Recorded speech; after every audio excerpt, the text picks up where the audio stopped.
The Mean Green, named after the Mean Joe Green, and them North Texas boys are going to make the trip up to the Midwest in order to take on the Western Michigan Broncos out in Wazoo Stadium out in Kalamazoo, Michigan. A 3:30 kickoff that is going to be seen on ESPN Plus, and it is going to be a college football eliminator game, at least for us here on the College Football Redzone channel.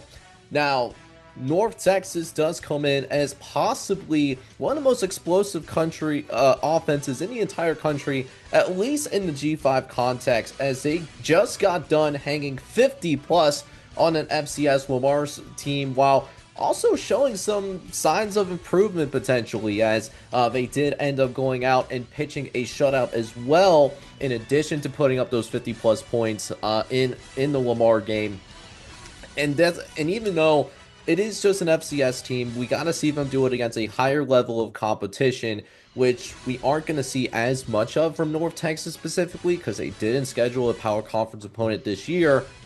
Seeing them pitch a shutout after finishing last year 127th in total defense, that is a very good sign, especially if you're a Mean Green fan. While you're looking at what Western Michigan is going to be dealing with on the other hand, led by Lance Taylor, their third-year head coach.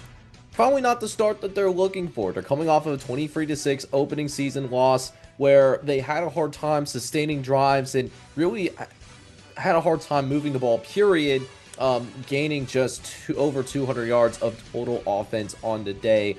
Although I do want to give Lance Taylor and that coaching staff credit for creating some mishap, I guess, in that second half, able to find a way to at least slow down West Michigan State in the second half, making the Spartans look a lot sloppier.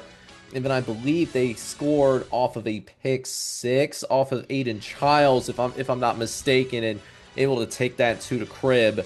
So that was the only points that Western Michigan scored, but their offense really didn't do anything. So taking a look at what the model has for us right about now, and it's not really a big surprise that what we have for North Texas, whether it is we're looking at things from the FanDuel perspective, or whether we're also looking at things from our internal power rating models too, North Texas is a comfortable favorite. FanDuel currently has this as a 9.5 point favorite, while our internal power rating models are a little bit higher.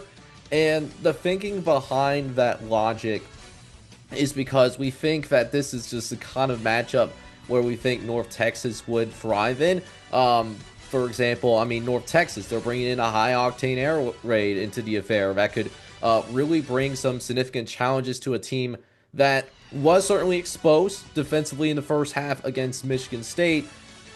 And we also seen in that opening day that they're certainly capable still of putting points up in a hurry, even though Chandler Morris, he's no longer with this team. Obviously, he transferred to Virginia. Brand new quarterback coming in, but they looked like they hardly lost a beat offensively. But they can also sustain long, methodical scoring drives, and they did that a couple of times too. So just really the ability to kind of change up the tempo and really switch from a fastball to a changeup to an off-speed pitch could really create some trouble for Western Michigan and really stress them out defensively. Now, I do think that there is a world where Western Michigan can respond with explosive offensive plays of its own. Michigan State could turn out to have a very nice defense, right? Those things could also be true as well. I obviously do expect Western Michigan to score and fare a little bit better on the offensive side of the ball than what they did last week against Michigan State. But I look at this game, and I think at the end of the day, I don't think this is a very good matchup for Western Michigan. I think that this is a case where we do see the Mean Green come through, and they dictate the pace, and I'm not sure offensively if Western Michigan has enough firepower to keep up with the Mean Green, even though they do have the home field advantage on their side out in Kalamazoo. So do I think this is going to be a splattering by any means? Absolutely not. I do expect this to be a highly competitive game. It should be an intriguing matchup that we do end up seeing in the 330 window. But at the same time, I do think that North Texas does win this one in somewhat comfortable fashion as well. I got the Mean Green winning 35-25, being your final score. And we'll see if the Mean Green has what it takes to go 2-0 to start their season.